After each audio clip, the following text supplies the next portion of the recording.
ሰላም ሰላም እንዴት ናችሁ የቻናላችን ቤተሰቦች እንደምን ቆያችሁ? ዛሬ ደግሞ ቻፕተር 3 ለርኒንግን የምንሰራላችሁ ይሆናል ማለት ነው። በባለፈው ቪዲዮአችን ቻፕተር 2 ስለ ሴንሴሽን ኤንድ ፐርሰፕሽን በሰፊ ሰርተንላችሁ ነበር።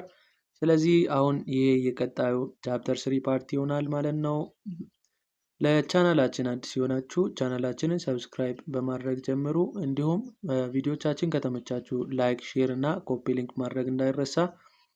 በተጨማሪ ደግሞ በየጊዜ የሚሰሩ የተለያዩ የፍሬሽማን ኮርስ ቪዲዮዎችንም ሆነ ዛሬ የሚሰራበትንም ፓወርፖይንት እና ሌሎች ተጨማሪ ጥያቄዎችን ማግኘት እና መጠቀም ከፈለጋችሁ በዩቱብ ቻናላችን ዲስክሪፕሽን ቦክስ ላይ የተቀመጠላችሁን የቴሌግራም ቻናል ሊንክ ጆይን በማድረግ የአገልግሎቱ ተጠቃሚ መሆን ትችላላችሁ። አሁን በቀጥታ ወደ ቪዲዮአችን እንሄዳለን። እስከ ቪዲዮ ፍጻሜ ድረስ በደንብ ተከታተሉኝ። Chapter 3 mainly deals about learning. So we will see what is learning and what is the psychology of learning, what are the theory of learning, and we will see each one by one. So let's proceed. Okay, here is a definition of learning. Learning is a relatively permanent change in behavior as a result of previous practice and experience. Learning ማለት መማር ወይም ትምህርት ማለት ነው። ይህ ትምህርት ሪሌቲቭሊ ፐርማነንት ቼንጅን በቢሄቪየራችን የምናመጣበት ሂደት ሲሆን ከፕሪቪየስ ፕራክቲሳችን ወይም ከፕሪቪየስ ኤክስፒሪየንሳችን ላይ ሪሌቲቭ ቼንጅ የምናመጣበት ሂደት ለርኒንግ ይባላል ማለት ነው። አንድ ሰው ይማራል፣ በህይወቱ ይማራል። ለርኒንግ ማለት ክላስ ውስጥም እንማራለን፣ በህይወት ጎዳናችን ውስጥም እንማራለን። ሁሌ የምንማረው ነገር ግን ኮምፕሊትሊ ሙሉ በሙሉ ራሳችንን ሎስ እንድናደርግ ሳይሆን ራሳችን የተገነባንበት ፐርሶናሊቲ አለ። ከዛ ፐርሶናሊቲ ላይ ዲፔንድ ሆነን ሪሌቲቭ የሆነ ቼንጅ በፐርሶናሊቲያችን ወይም አላስፈላጊ የሆነ ቢሄቪየራችንን እያስወገድን ራሳችንን ቢውልድ አፕ እያደረግን የምንሄድበት ፕሮሰስ ለርኒንግ ይባላል ማለት ነው። there are a features or attribute of learning which is involved below such as number 1 involves change in behavior. መማር ማለት የቢሄቪየር ወይም የባህሪን መቀየር ያካትታል።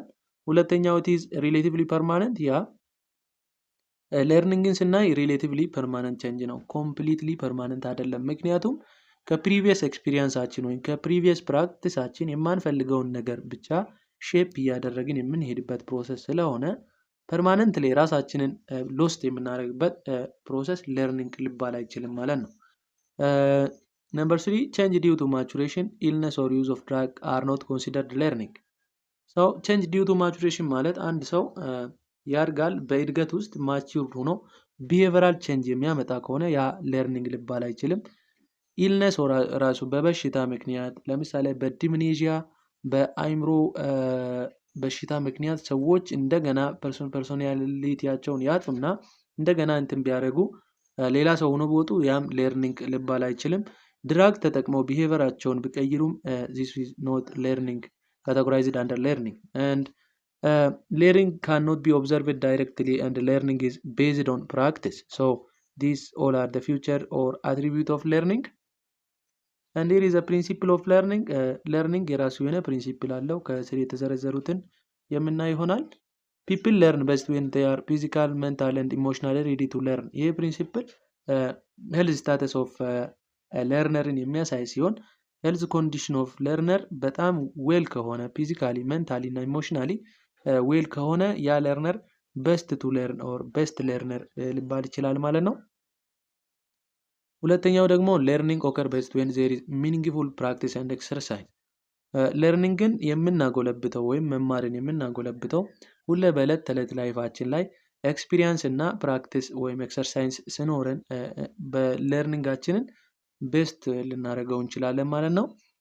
learning is strengthened when it is associated with pleasant feeling. ከጥሩ ነገር ጋር አሶሺየትድ ሆነው የሚመጡ ነገሮች ለምንማረው ነገር ዝግጁ እንድንሆንና ወደን ያንን ነገር እንድንማር ሊረዳን ይችላል። this is also principle. And the fourth one is think learned first create a strong impression in mind that is difficult to erase. በአእምሮአችን ለመጀመሪያ ጊዜ የተማርነው ነገር እንደገና ለማጥፋት ከባድ ይሆናል ማለት ነው። ፈርስት ለርነር መሆን በጣም አስፈላጊ ነው ማለት ነው። things most recently learned are best remembered. ሪሰንትሊ የተማርነው ነገር ወይም በቅርቡ የተማርነው ነገር ለማስታወስ በጣም ቀላል ሊሆንልናል ማለት ነው። ኢንዲቪዥዋል ማስት ሃቭ ሴም አቢሊቲ ኤንድ ስኪል ቱ ለርን። አንድ ሰው ስኪል እና አቢሊቲ ሊኖረው ይገባል ትምህርትን ለመማር ማለት ነው። ኦኬ there are some factor which affect learning. The first one is motivation. ሞቲቬሽን እንዴት አፌክት ያደርጋል ስንል አንድ ሰው የውስጥ ኢንተርናል ድራይቭ ወይም ድራይቭ ቱ ለርን እና ኢንቱሲያሲዝም ከሌለው ይህ ሰው ለርኒንጉን አፌክት ያደርጋል ማለት ነው። ሰው ቤስት ለርነር ሊባል አይችልም። እና ሞቲቬሽን አፌክት የሚያደርገው ድራይቭ ቱ ለርን ወይም የውስጥ ሞቲቬሽኑን ወይስ የውስጥ ተነሳሽነት አንድ ሰው ትምህርትን ወይም ዕለት ተዕለት ላይፉ ላይ ትምህርትን ተምሮ እንዲያልፍ የሚያደርገው ነገር ይሆናል። ግን ያ ነገር በሌለ ጊዜ ኔጌቲቭሊ አፌክት ያደርገዋል። ሁለተኛ ማቹሬሽን ማለት ኤጅ ቤዝድ ነው። የመጀመሪያ እድሜ፣ መሃል ወጣትነትና የሽምግልና ዘመን አለ። ሰው በዚህ ጊዜ ለርኒንጋችንን አፌክት ሊያደርጋል። እያንዳንዱ የማቹሬሽን ዘመናችን በለርኒንግ ላይ ያለው አስተዋጽኦ ዲፍረንት ከመሆኑ የተነሳ ኢት አፌክት ለርኒንግ። ዘ ሰርድ ዋን ኢዝ ሄልዝ ኮንዲሽን። ቅድም ፕሪንሲፕል ላይ እንዳየነው አንድ ሰው ፊዚካሊ ሜንታሊ ኤንድ ኢሞሽናሊ ዌል መሆን አለበት። ሬዲ ቱ ለርን ማድረግ አለበት። ፊዚካሊም ቢሆን በሰውነቱ በሁሉም ነገር ምን መሆን አለበት ማለት ነው? የተሟላ መሆን አለበት። በዚህ ጊዜ ለርኒንግን ሄልዝ ኮንዲሽን አፌክት ያደርጋል ማለት ነው። ኢፍ ሜንታሊ ኢሞሽናሊ ኤንድ ፊዚካሊ ዌል ያልሆነ ሰው ለመማር ዝግጁ አይሆንም ማለት ነው። ኦኬ አናዘር ፋክተር ሳይኮሎጂካል ዌል ቢንግ ኦፍ ዘ ለርነር። አንድ ሰው ሳይኮሎጂካሊ ዌል ከሆነ ፖዚቲቭሊ ለርኒንግን ይደግፋል። ግን የማይሆን ከሆነ ደግሞ ኔጌቲቭሊ አፌክት ያደርጋል ማለት ነው። ሶ ጉድ ወርኪንግ ኮንዲሽን፣ ባክግራውንድ ኤክስፒሪየንስ ኤንድ ማስድ ኦር ዲስትሪቢዩትድ የሆኑ ፕራክቲሶች ዲስ ኦል አር ዘ ሊስት ኦፍ ፋክተር ዊች አፌክት ለርኒንግ። 3.3 theories of learning. We will see what are theories of learning. We have two theories of learning. learning ላይ ሁለት ቲዮሪዎች አሉ። እነሱን ቲዮሪዎች በሰፊው የምናይ ይሆናል። behavioral theory of learning is mainly focused on stimulus response association. እነዚህ ቲዮሪዎች መነሻ ያደረጉበት ኮር ኤሌመንት ስቲሙለስ ሪስፖንስ አሶሲዬሽንን ኮር ኤሌመንት በማድረግ ነው ማለት ነው የተነሱት። ስቲሙለስ ሪስፖንስ አሶሲዬሽን ማለት የሆነ የሚቀርብ ስቲሙለስ አለ፣ ደግሞ ለዛ ለቀረበው ስቲሙለስ የሚሰጥ ሪስፖንስ አለ። የነዚህ የሁለቱ አሶሲዬሽን ምን ይመስላል ከመለው አንፃር ሁለት አይነት ቲዮሪዎችን ቢልድ አፕ አድርገዋል ማለት ነው። ቢሄቪራል ቲዮሪ ኦፍ ለርኒንግ፣ ይህ ቲዮሪ ካሪድ አውት የተደረገው በኢቫን ፓቭሎት እና በቢኤፍ ስኪነር ይሆናል። እያንዳንዱን በአንድ የምናይ ይሆናል ማለት ነው። አሁን በቀጥታ ወደዛ ቪዲዮ ከማለፋችን በፊት ቪዲዮቻችን ከተመቻችሁ ላይክ፣ ሼር፣ ኮፒ ሊንክ እና ኮሜንት ማድረግ እንዳይረሳ። እንዲሁም በየጊዜው የሚሰሩ የተለያዩ የፍሬሽማን ኮርስ ማቴሪያሎችንም ሆነ ዛሬ የሚሰራበትን ፓወርፖይንት ማግኘት እና መጠቀም ከፈለጋችሁ በዩቲዩብ ቻናላችን ዲስክሪፕሽን ቦክስ ላይ የተቀመጠላችሁን የቴሌግራም ቻናል ሊንክ ጆይን በማድረግ አገልግሎቱን አክሰስ ማድረግ ትችላላችሁ። አሁን በቀጥታ ወደ ክላሲካል ኮንዲሽኒንግ ቲዮሪ እንሄዳለን ማለት ነው። ክላሲካል ኮንዲሽኒንግ ቲዮሪ is mainly discovered by Ivan Pavlov, which mainly deals about a process of learning in which a neutral stimulus is repeatedly paired with a natural stimulus until it alone can produce a similar response.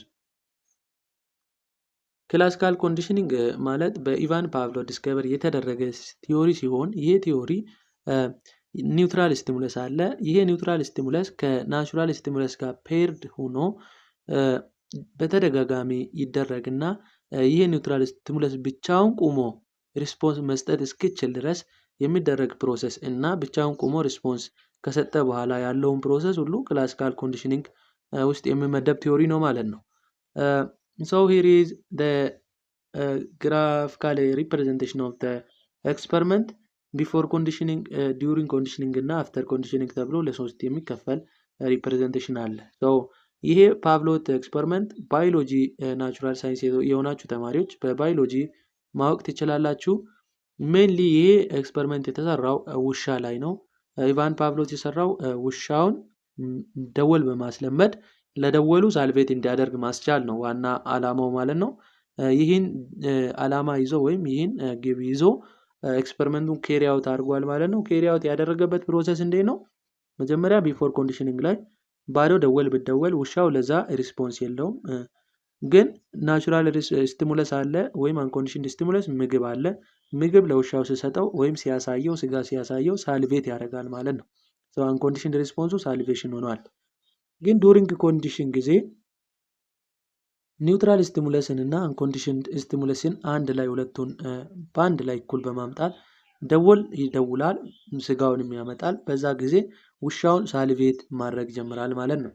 ሰው ይሄ ነገር እየተደጋገመ በሪፒቲሽን ፕሮሰስ ጊዜ ይደገምና ውሻው ለደወሉና ለምግቡ ሳልቬት ማድረጉን እየቀጠለ አፍተር ኮንዲሽኒንግ ላይ ይደርሳል ማለት ነው። አፍተር ኮንዲሽኒንግ ጊዜ ደግሞ ኮንዲሽንድ ስቲሙለስ ኮንዲሽንድ ሪስፖንስን ይሰጣል።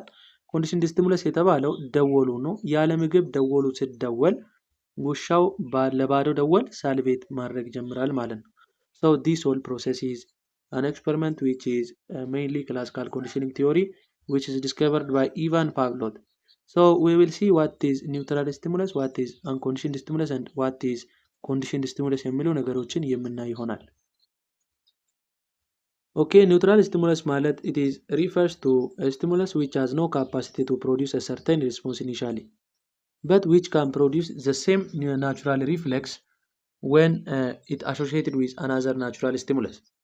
ኒውትራል ስቲሙለስ ማለት ብቻውን ቆሞ ናቹራል ሪስፖንስ ፕሮዲውስ ማድረግ የማይችል ኢኒሻሊ ብቻውን ከቆመ ሪስፖንስ ፕሮዲውስ ማድረግ የማይችል መጀመሪያ ላይ እንዳየነው ቢፎር ኮንዲሽኒንግ ላይ ደወል ብቻውን ሲደወል ውሻው ለደወሉ ምንም አይነት ሪስፖንስ አልሰጠም። ግን ዱሪንግ ኮንዲሽኒንግ ጊዜ ከደወሉ ጋር ከምግቡ ጋር አሶሺየት ከመሆኑ የተነሳ ምን ያደርጋል ማለት ነው? ውሻው ከምግቡ ጋር ስለመጣ ደወሉ ለዛው ሳልቬት ማድረግ የሚጀምርበት ነው ማለት ነው። ሶ ኒውትራል ስቲሙለስ ሜይንሊ ዲልስ አባውት ኢት። ሁለተኛው ናቹራል ወይም አንኮንዲሽንድ ስቲሙለስ ነው። ይህ ስቲሙለስ ደግሞ ብቻውን ቆሞ አውቶማቲካሊ ሪስፖንስን ፕሮዲውስ ማድረግ የሚችል ማለት ነው። ያለ ሌርኒንግ ያለ ልማድ ፕሮዲውስ ማድረግ የሚችል ዛት ኢዝ ምግብ ነው ማለት ነው። ቢፎር ኮንዲሽኒንግ ላይ አንኮንዲሽንድ ስቲሙለስ ምንድነው? ፉድ ነው። ቢፎር ኮንዲሽኒንግ ላይ እዚህ ጋር ማየት ትችላላችሁ። ፉድ ለውሻው ሲያሳይ ምግብ ሲያሳየው ውሻው ሳልቬት ማድረግ ይችላል። ሶ አንኮንዲሽንድ ስቲሙለስ ናቹራሊ ምን ሪስፖንስን ጀነራላይዝ ማድረግ የሚችል ታይፕ ኦፍ ስቲሙለስ ነው ማለት ነው። the third one is conditioned stimulus. conditioned stimulus ማለት ደግሞ ኦሪጂናሊ መጀመሪያ ኒውትራል ስቲሙለስ ነበር። ግን ኒውትራል ስቲሙለስ ከአፍተር ኮንዲሽኒንግ በኋላ ወደ ምን ይቀየራል ማለት ነው? ወደ ኮንዲሽናል ስቲሙለስ ይቀየራል። ሶ ኮንዲሽንድ ስቲሙለስ ማለት መጀመሪያ ኒውትራል ስቲሙለስ ነበር፣ ግን ከኮንዲሽኒንጉ በኋላ ወደ ምን ይቀየራል? ወደ ኮንዲሽንድ ስቲሙለስ ይቀየራል ማለት ነው። Okay, here is the principle of classical conditioning. Number 1, extinction. Extinction is a gradual disappearance of the conditioned response. So extinction ማለት ምንድነው? ቅድም እንዳልኩትኝ ኮንዲሽንድ የሆነ ስቲሙለስ አለ። ይሄ ኮንዲሽንድ ስቲሙለስ ኮንዲሽንድ የሆነ ሪስፖንስ ይሰጣል። የኮንዲሽንድ ስቲሙለስ የተባለው ደወሉ ነው። ይሄ ደወል በተደጋጋሚ ያለ ምግብ ሲደወል ውሻው ለዚህ ደወል ሳልቬሽን ማድረግ ይጀምራል። ሳልቬት ማድረግ ይጀምራል። ከዛ ይሄ ኮንዲሽንድ ስቲሙለስ ያለ አንኮንዲሽንድ ስቲሙለስ ወይም ያለ ምግብ ሁሌ እየቀረበ በሚሄድበት ጊዜ ውሻው ምግቡን ሲያጣ ሁሌ ሳልቬት እያደረገ አይሄድም። ግን ከጊዜ ሂደት በኋላ ሳልቬት ማድረጉን ወይም ሪስፖንስ መስጠቱን ሲያቆም ወይም ዲክሪዝ እያደረገ ሲሄድና ከብዙ ጊዜ በኋላ ሲያቆም ኤክስቲንክሽን ይባላል ማለት ነው። ሁለተኛው ኮንሰፕት ደግሞ ስፖንታኒየስ ሪከቨሪ ነው። ስፖንታኒየስ ሪከቨሪ ማለት ደግሞ በኤክስቲንክሽን ምክንያት ኮምፕሊትሊ ሪስፖንስ መስጠት ያቆማል። ካቆመ በኋላ ከተወሰነ ጊዜ በኋላ ከረሳ በኋላ ምን ያደርጋል ማለት ነው? ደወል ሲደወል እንደገና ሪ አፒር የሚያደርግበት ሂደት ስፖንታኒየስ ሪከቨሪ ይባላል። ሶስተኛው ደግሞ ስቲሙለስ ጀነራላይዜሽን ነው። ስቲሙለስ ጀነራላይዜሽን ማለት ደግሞ ምንድነው? ደወሉ አለ ለውሻው የተደወለው ደወል እና ሌላ ያን ደወል የሚመስል ደወል አለ እንበልና ሁለቱ በአንድ ጊዜ ሲደወሉ ወይም አንዱ መጀመሪያ ተደውሎ ለዛው ሳልቬት ካደረገ በኋላ ሁለተኛ ላይ ደግሞ ሌላ እሱን የሚመስል ደወል ቢደወል ውሻው ለዚህ ደወልም እንደገና ተመሳሳይ የሆነ ሪስፖንስ ቢሰጥ በዚህ ጊዜ ሌላ ስቲሙለስ ጀነራላይዝድ ሆኗል ይባላል ማለት ነው። ይህ ኮንሰፕት ስቲሙለስ ጀነራላይዜሽን ይባላል። ኦኬ፣ አራተኛው ስቲሙለስ ዲስክሪሚኔሽን ነው። ስቲሙለስ ዲስክሪሚኔሽን is an opposite of stimulus generalization. in which it is ability to differentiate between a conditioned stimulus and other stimuli that have not been paired with unconditioned stimulus። ይሄ ምንድን ነው? ኮንዲሽንድ ስቲሙለስን እና ሌላ ስቲሙለስ አለ ከኮንዲሽንድ ስቲሙለስ ጋር የሚመሳሰል ግን ከአንኮንዲሽንድ ስቲሙለስ ጋር ፔርድ ያልተደረገ። ስለዚህ እነኚህ ሁለቱ ስቲሙለሶች በሚመጡበት ጊዜ ሪስፖንስ የሚሰጠው አካል ወይም ውሻ ወይም ዶጉ ለዚህ እነኚህ ሁለቱን ስቲሙለሶች ምን ዲፍረንሺየት ማድረግ ከቻለ ስቲሙለስ ዲስክሪሚኔሽን ይባላል ማለት ነው። Okay, B is also operant or instrumental conditioning which is carried out by B.F. Skinner። ይሄ ደግሞ ምንድነው? mainly based up የሚያደርገው it is a process of learning in which probability of a behavior is strengthened or decreased based on the kind of consequence that occur after the behavior። so አንድ ነገር አንድ የተፈለገው ባህሪ የሚጠነክረው ወይም መጥፎ ባህሪ የሚጠነክረው ጥሩ ባህሪ የሚጠነክረው መጥፎ ባህሪ የሚጠፋው ለምን የምንሰጠው ስቲሙለስ የሚያመጣው ኮንሲኩዌንስ ላይ ዲፔንድ በመሆን ነው ብሎ ነው የሚያወራለን። so this principle of operant conditioning is classified into two reinforcement and punishment ተብሎ ለሁለት ይከፈላል ማለት ነው። reinforcement ማለት በተፈጥሯችን እንደምናውቀው ከሆነ በልማድ ማበረታቻ ነው ማለት ነው ወይም ሪዋርድ ማለት ነው። it is a consequence or stimulus which usually increase the probability of behavior። አንድ ቢሄቨር የመከሰቱን ፕሮባቢሊቲ የሚጨምርልን ፖዚቲቭ የሆነ ሪዋርድ ምን ይባላል? ሪኢንፎርስመንት ይባላል ወይም ማበረታቻ ሪኢንፎርስመንት ይባላል። ይሄ ማበረታቻ ፖዚቲቭ ኤንድ ኔጌቲቭ ተብሎ ይከፈላል። ፖዚቲቭ ማለት ለምሳሌ አንድ ልጅ ጥናት እንዲያነብ ወይም ጥሩ የጥናት ልምድ እንዲኖረው ጥናት ባነበበ ቁጥር ወይም ጥናቱን ካነበበ በኋላ ለዚህ ልጅ እንደ ሪዋርድ ከረሜላ ቢሰጠው ወይም የሆነ ሽልማት የሚያበረታታው ነገር ሁሌ ቢሰጠው ይህ ልጅ ምን ያደርጋል ማለት ነው? ያን ቢሄቨሩን ያጠናክራል ማለት ነው። this is mainly deals about positive reinforcement። ኔጌቲቭ reinforcement ማለት ደግሞ አሁን ጥናቱን እንዲያነብ ከረሜላ እየሰጠን ነበር፣ ግን ጥናቱን አቁሞ አስቸገረና ይሄ ልጅ ጥናቱን ካቆመ ከረሜላ አይሰጥለትም ማለት ነው። ስለዚህ ከረሜላውን ለመውሰድ ብሎ ያን ቢሄቨር የሚያጠናክርበት ሂደት ምንድነው ማለት ነው? ኔጌቲቭ reinforcement ይባላል። ሁለተኛው ፐኒሽመንት ነው። ፐኒሽመንት ደግሞ ቀጥታ ፖዚቲቭሊ ፕሮባቢሊቲ ኦፍ ሪስፖንስ የማይፈልገው ቢሄቨር እንዳይቀጥል ወይም እንዳይኖር ዳይሬክትሊ ሰውን መቅጣት ማለት ነው። ወይ ፐኒሽ ማለት መቅጣት ወይም መግረፍ ሊሆን ይችላል። በሌሎች ነገሮች መቅጣት ፐኒሽመንት ይባላል ማለት ነው። ሰው እነኚህ ፐኒሽመንቶች ደግሞ ፖዚቲቭ እና ኔጌቲቭ ተብለው ለሁለት ይከፈላል። ፖዚቲቭ is sometimes known as presentation or application of punishment involves the presentation of unpleasant stimulus after a bad behavior። ለምሳሌ ልቅድም እንዳነሳሁት ልጁ ሲጋራ ቢያጨስ ይሄ ሲጋራ ማጨሱን እንዲያቆም ምን ማድረግ ማለት ነው? ቀጥታ አንፕሊዚያንት የሆነ ቅጣት ወይም መጥፎ ቅጣት ልጁ ላይ ማሳደር ማለት ነው። መግረፍ ሊሆን ይችላል ወይ ሌላ ነገር ማድረግ ሊሆን ይችላል። so positive punishment ይባላል። negative punishment is a negative or sometimes known as removal or withdrawal punishment involves the removal or withdrawal of pleasant stimulus after bad behavior። ለምሳሌ ይሄ ልጅ አሁን ሲጋራ አቁም ተብሎ አላቆምም ብሎ አሁንም ድጋሜ ያን ነገር የሚያስቀጥል ከሆነ ለሱ የሚደረግለትን ጥሩ ነገር እናደርግ ነበር አይደል? ለምሳሌ ልጁ ምግብ ይበላል፣ ቤት ውስጥ ይለብሳል፣ ሌላ የጎደለውን ነገር ፋሚሊዎቹ ያሟላሉ እንበልና ይሄ ልጅ ሲጋራ አላቆምም በማለቱ የተነሳ ቀድሞ የሚደረግለትን ነገር የማናደርግለት ከሆነ ኔጌቲቭ ፐኒሽመንት ይባላል ማለት ነው። ሰው እሱም ፕራይሜሪ ኤንድ ሰከንደሪ ተብሎ ይከፈላል። ይህ ሲምፕል ነው። ፋክተር ኢን ፐኒሽመንት ይሄን በቀጣይ ቪዲዮአችን የምናይ ይሆናል ማለት ነው። የዛሬ ቪዲዮአችን በዚህ እናበቃለን። ቪዲዮአችን ከተመቻችሁ ላይክ፣ ሼር፣ ኮፒ ሊንክ እና ኮሜንት ማድረግ እንዳይረሳ። እንዲሁም በየጊዜው የሚሰሩ የተለያዩ የፍሬሽማን ኮርስ ጥያቄዎችንም ሆነ ዛሬ የሚሰራበትን ፓወርፖይንት ማግኘት እና መጠቀም ከፈለጋችሁ በዩቲዩብ ቻናላችን ዲስክሪፕሽን ቦክስ ላይ የተቀመጠላችሁን የቴሌግራም ቻናል ሊንክ ጆይን በማድረግ አገልግሎቱን አክሰስ ማድረግ ትችላላችሁ። በቀጣይ ቪዲዮ እስከምንገናኝ ድረስ መልካም ቆይታ ይሁንላችሁ።